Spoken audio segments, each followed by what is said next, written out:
인도의 성자라고 불리는 선다 싱이라는 분이 있죠. 이분에 대한 실화의 이야기가 있습니다.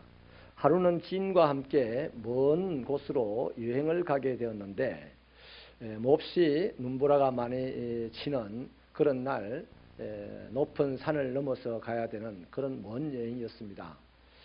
두 사람이 함께 두란두란 얘기를 하면서 걸어가다가 한 분이 길에 쓰러져 있는 것을 봤어요. 그래서 싱이 지인에게 우리 힘들더라도 이분을 부축해서 가자라고 제안을 했는데 지인은 그러다가는 우리 셋 다 죽는다. 터무니없는 소리 하지 말고 그냥 가자 이렇게 거절을 했습니다. 그렇게 옥신각신을 하다가 지인은 그냥 횡하니 가버리게 되었습니다. 하는 수 없어서 선다싱은 혼자 이 쓰러진 사람을 덜쳐 업고 눈보라치는 길을 걷기 시작했죠. 얼마 안 가서 힘이 드니까 땀을 비오듯이 흘리게 되고 온몸이 불덩이처럼 달아오르게 되었습니다. 그러나 그처럼 또 비례해서 등에 엎여있던 이 초중음된 이분이 점점 체온을 회복하고 의식을 찾게 되었습니다. 그렇게 해서 좀 더 가다가 선다싱도 쓰러졌죠. 주저앉고 말았어요. 그때 이 의식을 찾았던 이 분이 선다싱을 부축해서 또 가게 되고 그 서로가 로테이션을 하면서 힘들 때마다 서로를 부축하면서 길을 계속해서 갈 수가 있었습니다. 그런데 어느 순간 길을 한참 가고 난 다음에 한 사람이 또 길에 쓰러져 있는 것을 봤어요. 그런데 들어가 보니 그분은 자기 지인이었습니다. 이미 죽었습니다. 홀로 길을 걷다가 눈보라에 지쳐 쓰러졌고 결국은 추위에 얼어 죽었던 것이죠. 베스트셀러 중에 멀리 가려면 함께 가라고 하는 책이 있습니다.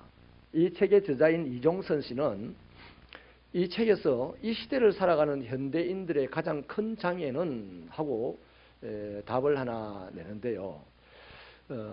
다리를 하나 잃은 것, 앞을 보지 못하는 것이 아니라 함께 하지 못하는 것이 현대인들의 가장 큰 장애다. 이렇게 답을 내렸습니다. 그렇습니다. 우리가 조금만 반추해봐도 우리 스스로에게서도 이것을 충분히 느낄 수 있을 것입니다. 우리는 다 함께 하고 싶어 합니다. 그런데 정작 함께 하면 그렇게 함께 하는 것이 힘이 듭니다. 함께 하고 싶어서 사랑하는 사람과 결혼을 했는데 함께 하고 보니 그렇게 힘이 들어요. 그래서 헤어지는 분들도 이 시대에는 많이 있지 않습니까? 오늘 본문에 보면 바울이 멜리데라고 하는 섬에서 출발하여서 드디어 로마에 당도하는 그런 장면을 기록을 하고 있죠. 본문 16절에 보면 우리가 로마에 들어가니 이렇게 말씀을 합니다. 바울에게 있어서는 꿈과 같은 일이 이제 일어난 일이죠. 너무 행복한 거죠. 그동안에 수많은 환난과 핍박을 당했지 않습니까? 또 감당할 수 없는 그 어려움 속에서 태풍까지 만나가지고 죽을 고비를 넘기기도 한 차에 이렇게 로마에 도착을 했습니다. 바울은 틀림없이 벅찬 감격이 가슴속 깊이부터 올라왔을 것이에요. 또 옛날의 일들이 주마등처럼 자신의 생각들을 스쳤을 것입니다. 그러면서 지나간 여정 동안에 자신과 함께했던 사람들이 다 일일이 생각이 났을 겁니다. 그리고는 바울은 마음속으로 고백했을 거예요. 이런 분들이 아니었다면 나는 여기까지 올 수 없었어. 그런 고백을 했을 겁니다. 여러분, 분명한 것은 바울이 로마에 도착할 수 있었던 것은 하나님의 약속이 성취되었기 때문이죠. 하지만 바울의 그 여정은 하나님의 약속을 성취하는 그 여정에 바울과 함께했던 사람들이 없었다면 결단코 하나님의 그 약속은 성취될 수가 없는 겁니다.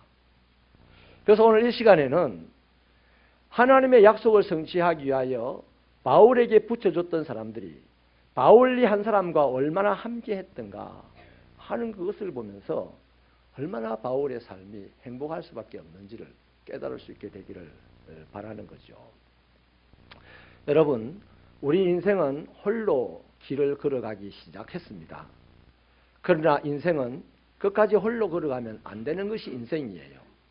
홀로 인생을 걸어간다고 해서 그 사람이 끝까지 가는 사람 봤습니까? 홀로 걸어가는 인생길을 뭐 성공했다고 해서 다 우러러 봅니까? 제가 안타까운 분은요, 김동길 교수님이라는 분이 있어요. 홀로 인생을 살다가 홀로 마쳤어요. 이 세상에 위대한 족적도 남겼습니다. 그러나 우리 마음에는 항상 그분만 보면 안쓰러움이 있죠.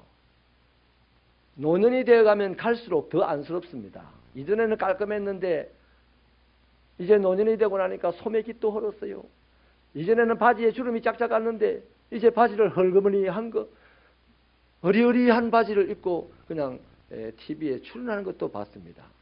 보는 사람들은 다 마음이 짠하고 아플 수밖에 없죠. 홀로 인생을 가도록 시작을 했지만 인생은 반드시 함께 끝을 내야 돼요. 함께 멀리 가야만 그 인생이 무엇을 하든지 열매가 있는 것이 되고 어떤 일이든지 세상에 귀감이 되는 행복한 일이 되는 것이죠. 그래서 여러분, 인생은 함께 해야 멀리 갈 수가 있어요. 인생은 함께 해야 끝까지 갈 수가 있습니다. 오늘은 우리들의 가정, 직장, 이 교회 공동체가요, 어떻게 해야 끝까지 갈 수 있는 가정, 끝까지 갈 수 있는 직장, 끝까지 갈 수 있는, 끝까지 목표를 이룰 수 있는 하나님의 교회 공동체가 될 수 있게 하겠는가? 어떻게 해야 가능할까? 하는 것을 본문에서 세 가지로 그 답을 찾아보려고 해요. 첫째는요, 힘을 주는 사람이 되어야 합니다. 멀리 가려고 하고 끝까지 가려고 하면 함께 해야 되는데 함께 할 수 있는 힘이 바로 힘을 주는 사람에게서 나오는 거죠. 15절을 우리 힘차게 읽어봐 주시겠습니다. 시작.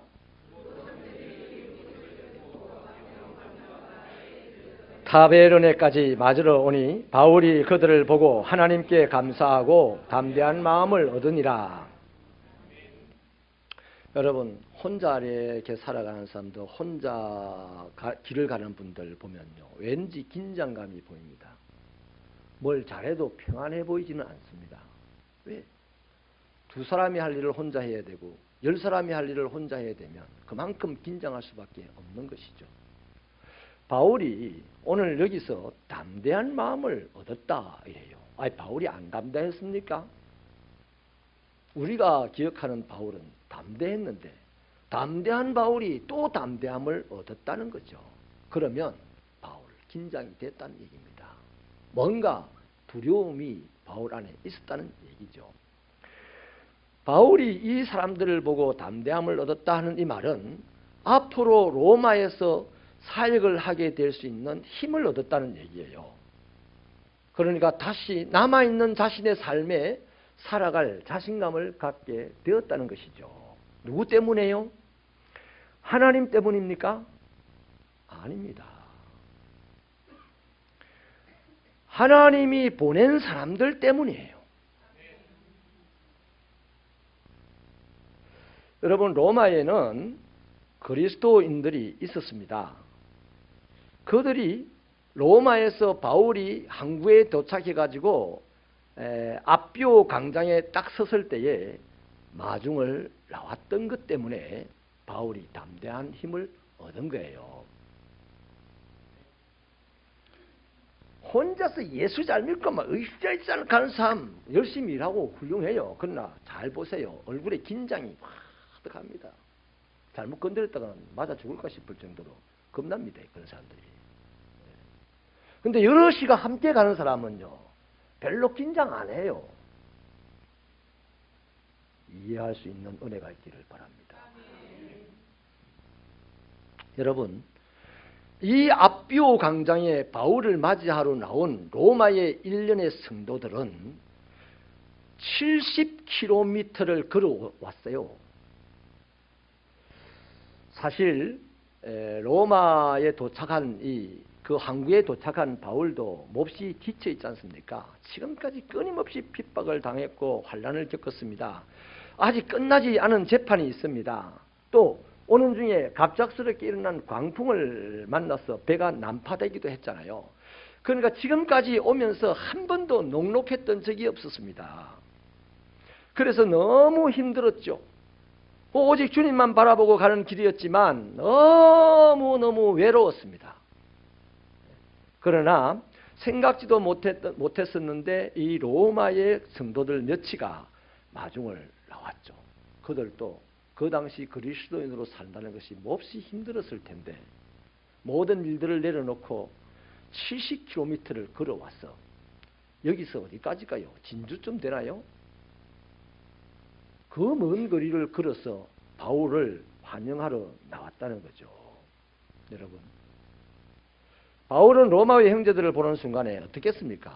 아이고 그게 있지 말라고 여기까지 왔어요. 미련스럽게 이랬겠어요. 그렇지 않았고 오히려 담대함을 얻었다 그랬습니다. 바울은 가슴이 벅찼을 것입니다. 앞으로 해야 될 사역에 대한 자신감을 얻었을 것이 틀림없고요. 그래서 그는 이렇게 기도했을 겁니다. 딱 한마디입니다. 하나님, 저 혼자가 아니었군요. 로마에서 하나님의 일을 할 사람이 저 혼자가 아니었군요. 그거 말고는 더 기도할 것도 없었을 거예요. 로마에서 잘되게 해주세요. 로마에서 복음을 넉넉하게 전하겠어요. 할 필요도 없어요. 혼자가 아니라는 사실, 하나님이 보내주신 사람이 있다는 사실, 이들 때문에 힘을 얻었다는 사실 때문에 얼마든지 로마에서 무슨 일이든지 할 수 있다는 거죠. 오늘 본문을 잘 보면요, 그런 사람들이 또 있어요. 또 다른 로마의 형제들이 트레이스 타베르네까지 와서 바울을 맞이했다고 기록하고 있습니다. 물론 아비오 광장과 타베르네까지 같이 언급을 한 줄에 그냥 하고 있지만 지역이 달라요. 이 타베르네라는 곳은 56km 정도의 거리를 로마와 두고 있는 곳입니다. 아비오 광장은 70km의 거리를 두고 있어요. 무슨 말입니까? 로마 교회 성도들이 바울이 온다는 소식을 듣고 너도 나도 없이 바울을 맞이하러 뛰어나간 겁니다. 먼저 간 사람들은 70km까지 가서 바울을 만났고 나중에 출발한 사람들은 56km를 가서 바울을 만났다는 거예요. 바울 목사님 행복했을 것 같아요. 여러분, 이들이 바로 바울을 격려하기 위해서, 환영하기 위해서 온 사람들인데 바울의 입장에서는 그들 때문에 담대함을 얻었다, 힘을 얻었다. 그러므로 이분들은, 이 로마 성도들은 바울에게 힘을 주는 사람이었어요. 로마서 16장 1절로 2절을 보면요, 베베라는 자매를 소개를 하고 있는데 어떻게 소개하냐면 로마 사역을 하는 바울 일행의 보호자였다, 이렇게 소개를 합니다. 다시 말하면 이 베베 자매는 나 바울의 보호자입니다. 로마에 사는 동안 나 바울의 보호자입니다. 이렇게. 그 대단한 바울이 누구에게 기대어 살 수 있게 됐다는 거죠. 이어서 3절 4절에 보면 브리스가와 아굴라라는 사람을 소개하면서 이 사람들은 바울의 목숨을 위하여 자기들의 목까지 내어놨다, 이렇게 얘기를 합니다. 그것뿐이 아니죠. 바울은 계속해서 16장 전체를 걸쳐서 이런 고백을 합니다.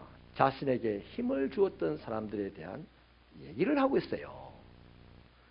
바울이 모든 하나님의 사역을 마치는 16장에서 얼마나 이분들이 중요했으면, 얼마나 주의 일에 힘을 보태는 사람이 중요했으면, 얼마나 주의 일을 하는 한 사람에게 힘을 불어넣어주는 사람이 중요했으면 한 장 전체를 힘을 불어넣어주는 사람에 대한 소개로 마치고 끝을 냈어요. 사랑하는 여러분, 우리는 혼자가 아니죠. 함께하는 사람들이 있지 않습니까? 만나거든 상대방에게 힘을 주는 사람이 되십시오. 눈빛이 상대방이 나의 눈빛을 보고 힘을 얻는 그런 사람이 되면 좋겠습니다. 상대방이 나의 입술에 나오는 말을 듣고 힘을 얻는 사람이 되면 좋겠습니다.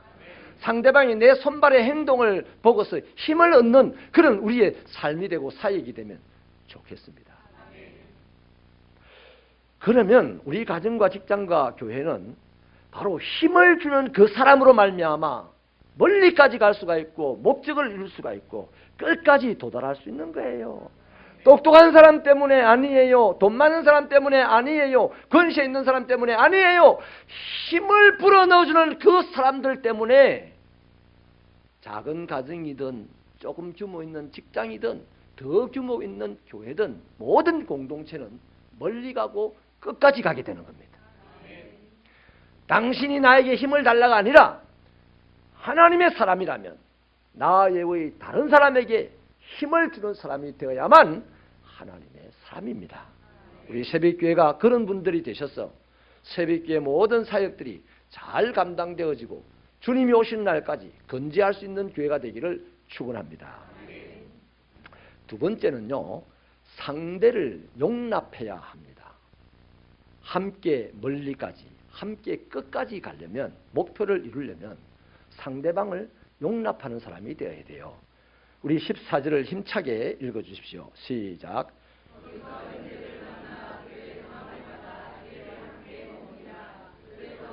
이와 같이 로마로 가니라. 여기 본문의 우리에는 의사 누가라는 사람이 포함이 되어 있습니다. 누가복음과 사도행전을 기술한 사람이죠. 그렇다면 이 누가는 언제부터 바울과 동행했을까? 사도행전 16장 10절을 보면 바울과 누가의 동행 시점을 우리가 추론을 해볼 수가 있어요. 바울이 그 환상을 보았을 때 우리가 곧 마게도냐로 떠나기를 힘쓰니 이는 하나님이 저 사람들에게 복음을 전하라고 우리를 부르신 줄로 인정함이러라. 이런 말씀입니다. 바울은 사실 로마나 유럽으로 복음을 전하러 갈 계획이 애초에 없었던 사람입니다. 자기 안에는. 아시아 지역에 복음을 전하고자 하는 그런 마음이 가득했어요. 그래서 비두니아라고 하는 곳에다가 전초 기지를 삼고 계속 아시아 지역으로 가려고 이런 모양 저런 모양으로 애를 썼습니다. 그런데 도무지 아시아로 갈 수 있는 방법이 안 생겨요. 그래서 바울이 이제 정리를 하기를 성령님이 아시아로 전도 여행 가는 것을 막으신다. 그러니까 비두니아를 떠나야 합니다. 이제 목적이 없어져 버렸어요. 그래서 바울은 그것이 얼마나 큰 갈등이 되고 고민이 되었는지 죽을 만큼 큰 병을 앓게 됩니다. 그래서 드로아라고 하는 그곳에 이제 머물게 되는데 이 드로아가 유럽과 연결되는 그런 항구 도시예요. 그래서 거기서 죽도록 이렇게 아파서 고생을 하고 있는데 사람을 치료를 해야 되니까 이 드로아 바로 옆 도시에 그 당시 세계적으로 유명한 의사들이 모여서 공부하는 도시였습니다. 의과대학이 많은 도시였어요. 거기에 학생 중인가 의사가 루가라는 사람이 있었어요. 그래서 누군가 의사를 데리러 가는데 누가를 만났고 누가가 이 바울을 치료하러 드로아에 온 겁니다. 그리고 바울을 만난 이후로 이상하게 누가는 의사 생활을 하지 아니하고 이 바울과 함께 있다가 바울이 빌립보 지역으로 유럽으로 환상을 보고 떠나갈 때 같이 가게 된 것이죠. 여러분, 사도행전에 보면 3인칭 복수로 이렇게 쓰여지다가 바로 이 지점부터요 1인칭 복수로 기록을 하고 있어요. 그렇다면 뭔 말이냐 하면 이 누가는 처음에는 객관적으로 이렇게 보다가 나중엔 자기 일로 봤다는 겁니다. 다시 말하면 바울과 자기 자신은 떨어질래야 떨어질 수 없는 한몸 공동체라는 의식을 하게 됐다는 거죠. 1인칭 복수로 쓰게 되는 이유가 그겁니다. 그래서 그때부터 바울과 끝까지 함께 가는데, 자, 그렇다면 보세요. 바울과 함께 잠을 잡니다. 함께 밥을 먹습니다. 바울과 함께 사람들을 만나러 다닙니다. 그러면 바울의 놀라운 하나님의 종으로서의 놀라운 점도 보겠지만 바울의 일신상의 점들도 볼 것이고 바울이 방귀 뀌는 소리도 들을 것이고 말이죠. 쉽게 말하면 바울의 허물과 단점도 많이 보게 될 겁니다. 그런데 어떻게 이 사람과 함께 누가가 그 낯설은 유럽 땅으로 갈 수 있느냐? 바울의 장단점을 다 받아들였기 때문입니다. 그걸 갖다 용납이라고 하는 거예요. 여러분, 누가가요 바울과 얼마나 강력하게 묶여 있는지를 바울이 증거하는 데가 있어요. 디모데후서 4장 10절 11절에 보면 이렇게 밝힙니다. 데마는 이 세상을 사랑하여 나를 버리고 데살로니가로 갔고, 그레스게는 갈라디아로, 디도는 달마디아로 갔고, 누가만 나와 함께 있느니라. 이 바울에게 다 반했어요. 처음에는 바울이 너무나 훌륭했어요. 그래서 바울과 함께 하겠다고 많은 사람들이 모여갔는데, 시간이 점점 지나면서 이 모양 저 모양의 이유와 핑계를 대고 바울을 다 떠나버렸어요.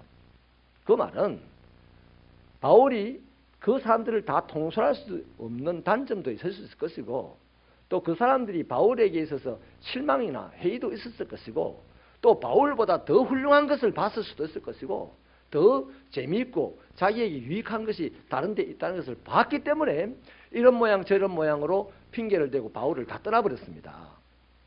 그런데 누가는 그럼에도 불구하고 끝까지 자신의 의술과 섬김으로 바울을 지켰습니다. 그래서 사도행전을 기록하기까지 했지 않습니까? 이 바울과 끝까지 함께 있다는 것은 바울이 완벽한 사람이고 바울이 하나님의 위대한 사람이고 뭐 이런 것이 아니다 말이에요. 누가가 바울을 용납했기 때문에 바울과 함께 있을 수 있는 겁니다. 사람이 함께 할 수 있다는 것은 용납할 때 함께 할 수 있는 거예요. 도무지 이해가 안 됩니까? 용납하지 않으니까 이해가 안 되는 거죠. 왜 부모가 자식을 사랑하는데 자식이 이해가 안 된다고 화가 나고 행복하지 않습니까? 용납을 못하기 때문에요. 부모의 방식대로 자식이 커주면 이해가 됩니다. 사랑스럽습니다. 그런데 부모의 방식대로 안 커주니까 이해가 안 돼요. 그 사랑을 하는데 용납이 안 되는 거예요. 그래서 부모가 사랑을 베풀면서도 재미가 없는 겁니다. 화가 나는 겁니다. 행복하지가 않는 겁니다. 여러분, 자식 때문에 행복하지 않는 부모가 많잖아요. 다 그렇지 않습니까? 따져보면요, 자식이 나를 행복하게 해주는 게 아니고 내가 행복해야 됩니다. 내가 행복하려면 내 자식을 용납할 줄 알아야 돼요. 내 마음대로 안 커져도 용납할 줄 알아야 돼요. 그러니까 바울이, 우리가 이해하는 바울이 대단한 사람이요, 위대한 사람이지만 실제 함께 잠을 자보고 함께 밥을 먹어보고 함께 생활을 하다 보면 바울에게 말실수도 있을 수가 있고, 바울의 또 성격이 모나게 나타나는 것도 있을 수가 있고, 마음에 안 드는 것이 있어요. 내 마음 같지 않은 것이 있다 이 말이에요. 그래서 바나바와 바울과 티각태각하다가 전도여행 같이 못하게 됐지 않습니까? 그럴 때 왜 티각태각하다가 헤어집니까? 용납 안 해서 그래요. 용납할 줄 몰라서 그래요. 여러분, 이 누가는 바울이 받은 하나님의 비전도 용납했고, 바울이 가지고 가는 삶의 방식도 용납하고, 바울의 허물과 단점도 용납했기 때문에 바울과 끝까지 함께 갈 수 있는 거예요. 우리 가정도 마찬가지. 부부간에 부모 자식 간에 용납하면 멀리 갈 수 있어요. 끝까지 갈 수 있어요. 직장에서도요, 상대방을 용납하면 멀리 갈 수 있어요. 끝까지 갈 수 있어요. 교회 안에서도 상대방을 용납하면 멀리 갈 수 있어요. 끝까지 갈 수 있어요. 우리는 진짜 끝까지 영원히 가야 될 그런 거룩한 교회 공동체지 않습니까? 아멘이십니까? 이 누가에게는 바울의 모든 것을 용납할 수 있는 그 용납함이 있었기 때문에 함께 갈 수 있다.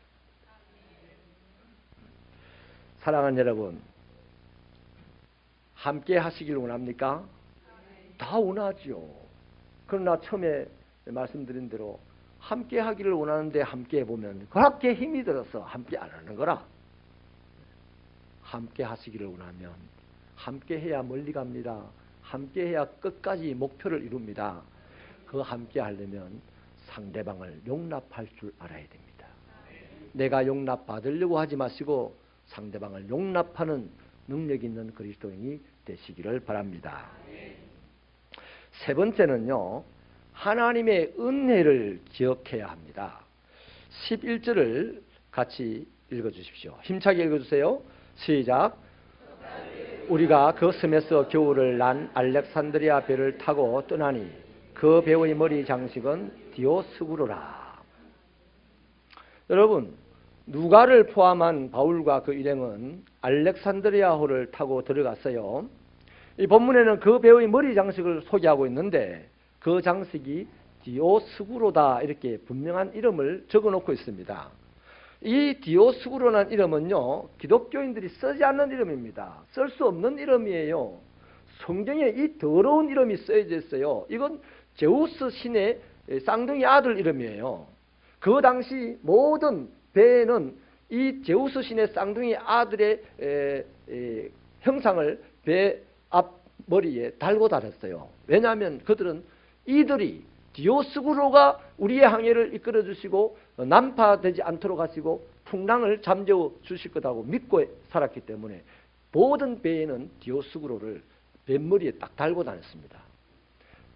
세상 사람은 다 그렇게 알고 있어요. 그러나 이 알렉산드리아호는 어떻습니까?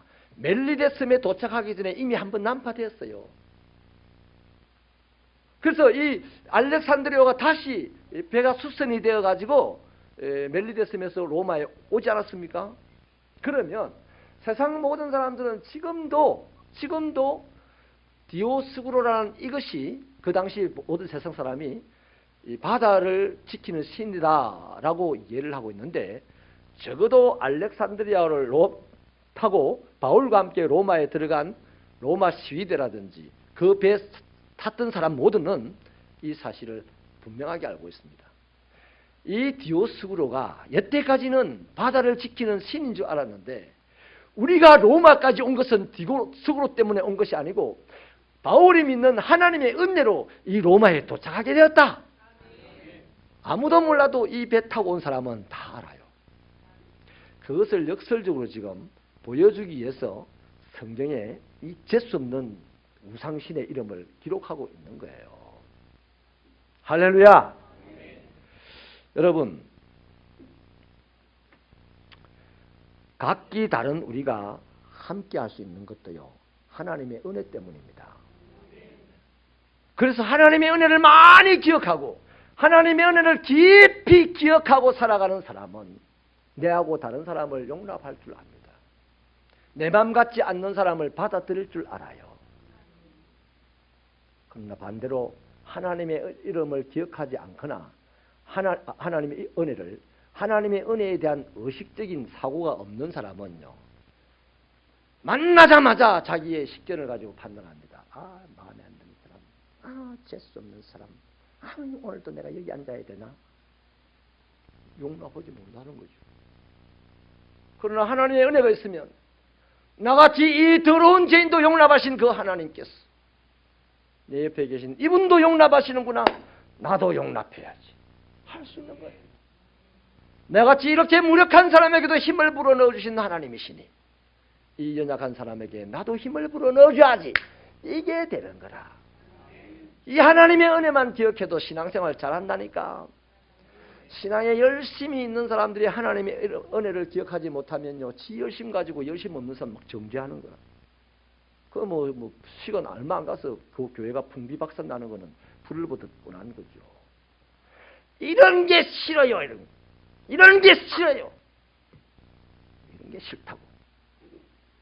하나님의 은혜를 기억할 줄 아는 저와 여러분 되시기를 축원합니다. 하나님의 은혜 속에 더욱 깊이 30년 전에 예수 믿을 때 은혜에 뿌리 내린 그거 가지고 지금도 붙어 있다고 생각하고 착각하고 살아가지 마시고, 끊임없이 매일같이 그냥 은혜에 파고 들어가는 저와 여러분 되시기를 축원합니다. 여러분, 하나님의 은혜를 기억할수록, 하나님의 은혜를 깨달으면 깨달을수록 상대방의 힘을 빼앗는 사람이 아니라 상대방에게 힘을 주는 사람이 되고, 상대방을 배척하는 사람이 아니라 내 마음에 안 든다고 밀어내는 사람이 아니라 내 마음에 안 들어도 품어드리는 사람, 용납하는 사람이 될 수 있습니다. 그러나 하나님의 은혜를 망각하고 의식하지 않으면 나는 바르게 하려고 하는데도 상대방의 힘을 빼버리는 짓이 되고, 나는 잘하려고 하는데도 교회를 쪼개는데 앞장선 선수가 되고, 이러는 인간이 된다니까. 그래서 하나님 앞에 가서 어떤 벌을 받겠습니까? 평생을 예수 자매였다 하면서. 이러는 불상사가 우리 새벽교회 저와 여러분 가운데는 없기를 축원합니다. 한 자매가요, 많은 남자들을 선을 봤어요. 그리고는 안 되는 거예요. 그리고 엄마에게 투덜거리면서 이렇게 말합니다. 엄마, 어째 그리 마음에 드는 사람이 없을까? 그렇게 얘기를 하자 엄마가 다 알고 있다는 듯이 이렇게 다 알려줍니다. 얘야, 네가 예수님 오실 때까지 선을 봐라. 네 마음에 드는 사람이 있을란가? 그런 거죠. 그 말은 뭡니까? 마음에 다 드는 사람은 없는 거예요. 내가 용납만 하면 행복하게 살 수 있다는 얘기입니다. 여러분, 오늘 우리 부모들이 자녀들을 결혼시킬 때 배우자를 찾을 때요, 우리는 다 한결같이 내 자식보다 잘난 사람을 찾아요. 그래서 내 자식이 잘난 사람을 만나. 잘난 사람하고 결혼해. 그날부터 고생만 평생 하고 평생 눈치만 보고 살아야 되는 거라. 좋은데 시집은 가고 좋은데 장가는 들었는데 행복하지 않는 삶을 살아가는 거라. 이렇게 돼서 되겠습니까? 저는 신데렐라가 행복하리라 생각 한 번도 안 했습니다. 신데렐라 결혼하는 그 순간부터 부자는 되었지만은 얼마나 마음이 아프고 얼마나 눈치가 보이고 얼마나 괴로웠겠습니까? 그 잘난 사람 수준 맞춘다고. 사랑하는 여러분, 이런 거 다 내려놓고 내가 누군가를 용납할 수 있는 사람이 되십시오. 그러면 그 사람은 행복한 사람 됩니다. 행복하면 무슨 일을 해도 성공할 줄로 믿으시면 아멘입니다. 여러분, 교회는 그럼 어떻습니까? 이 아가씨가 말한 것처럼 교회도 하나도 마음에 드는 사람이 없어요. 또 봐라, 저 목사가 저거 시험도 듣다. 왜 교회에 마음에 드는 사람 없다지? 이런. 솔직히 그렇지 않습니까? 여러분 마음에 싹 드는 사람이 몇 명 있습니까? 없어요. 교회는 더하면 더했지. 왜요? 교회에 있는 성도들과 함께하기 어렵습니까? 왜 어렵습니까?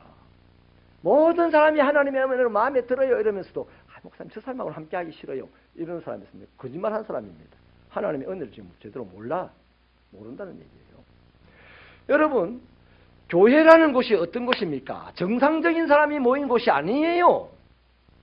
교회라는 곳은 하나님의 은혜가 필요한 사람이 모인 것입니다. 제대로 은혜를 받은 사람들은요, 자기가 지독히 비정상적이고 엉망진창이라는 사실을 깨닫는 거예요. 은혜가 뭐 다른 게 은혜가 아니에요, 여러분. 그래서요, 반드시 교회 안에서는 전제해야 될 것이 있습니다. 상대방이 정상적이기를 바라는 마음을 내려놔야 됩니다. 비정상적이지만 내가 하나님의 은혜를 기억하고 그 하나님의 은혜를 받은 사람이므로 비정상적인 저 사람을 내가 품어줌으로써 그 사람이 다른 누군가에게 정상적으로 나타나게 해주는 것이 바로 하나님의 교회 사람들이 해야 될 일이다 말이에요. 꼴벌견이죠. 분명히 말씀드립니다. 목사도 여러분도 다 비정상이에요. 하나님 앞에서 엉망진창이에요. 그럼에도 불구하고 본인이 지극히 정상적인 것처럼 이렇게 의식하고 살아가면 하나님의 은혜를 막 쏟아붓고 살아가요. 내가 비정상적이라는 사실을 깨달을 때요, 나는 하나님의 은혜를 구합니다. 은혜 없이는 못 살겠다고 난리가 나는 거죠. 그래서 여러분, 교회에 오시거든 교회 안에 천사가 있을 거라고 생각하지 마시고요, 교회 안에는 하나님의 은혜가 필요한 비정상적인 사람들이 모였다.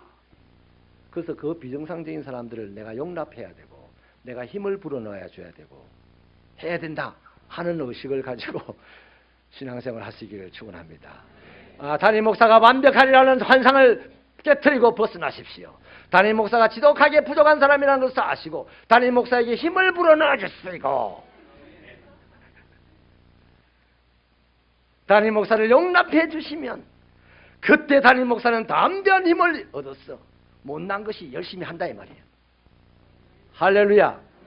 독일의 신학자 본 헤퍼가요, 현대인을 위한 성도의 공동생활이라는 책을 쓰면서 이렇게 말한 적이 있습니다. 하나님의 은혜로 그와 같은 모든 환상은 곧바로 깨어진다. 이 무슨 얘기였습니까? 여러분, 이 말씀 이해가 됩니까? 어떻게 하나님의 은혜가 나는 교회 가면 모든 사람이 예수 믿는 사람이 정상적이라고 생각했다는 것을 환상이라고 얘기합니다. 하나님의 은혜가 임하면 그 환상이 깨어진다라고 이분이 말씀을 하고 있습니다. 여러분 정확하게 아십시다.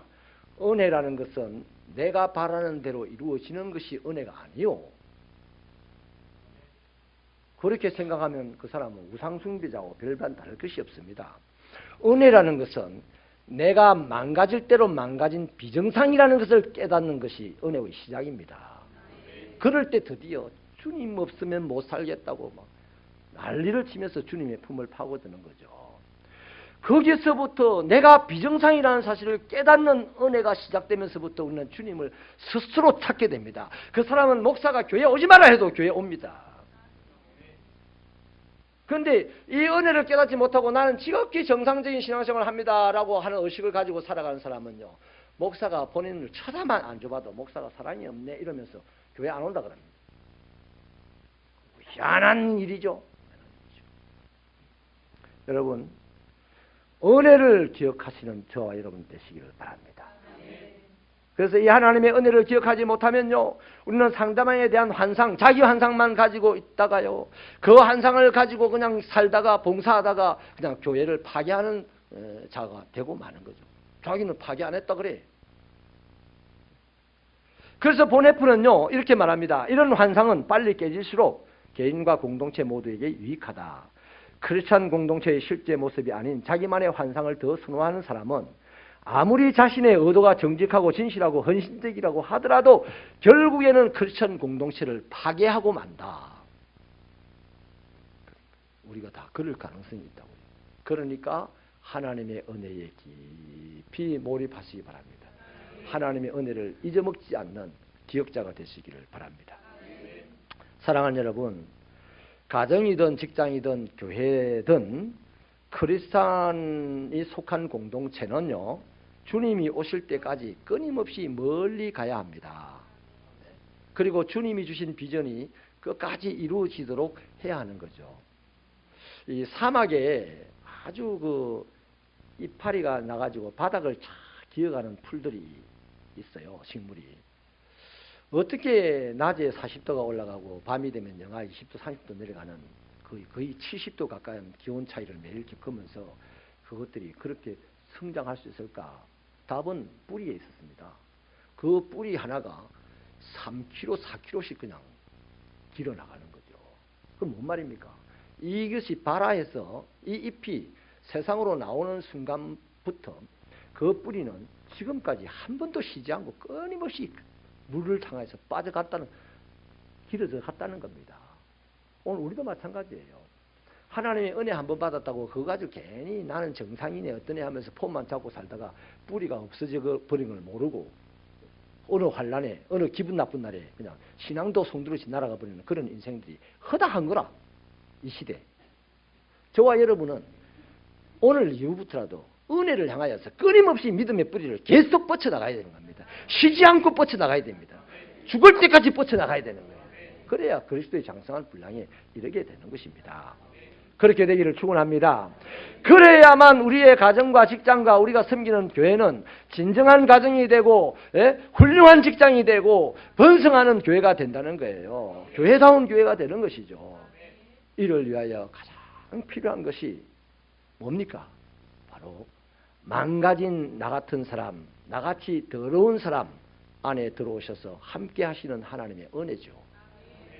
그래서 이 은혜를 붙들고 살아가면 우리는 다른 망가진 사람도 용납할 수가 있게 되고 또 약한 사람에게 힘을 불어넣는 사람이 되어서 내가 속한 그 공동체가 가정이든지 직장이든지 교회든지 아니면 국가이든지 간에 위대한 공동체로 나 때문에 성장할 줄로 믿습니다. 그래서 2019년은 행복한 가정, 목표를 이루는 저와 여러분들의 직장, 사명 감당자라는 새벽교회를 만들어 가시는 축복의 은혜의 해가 되시기를 축원합니다.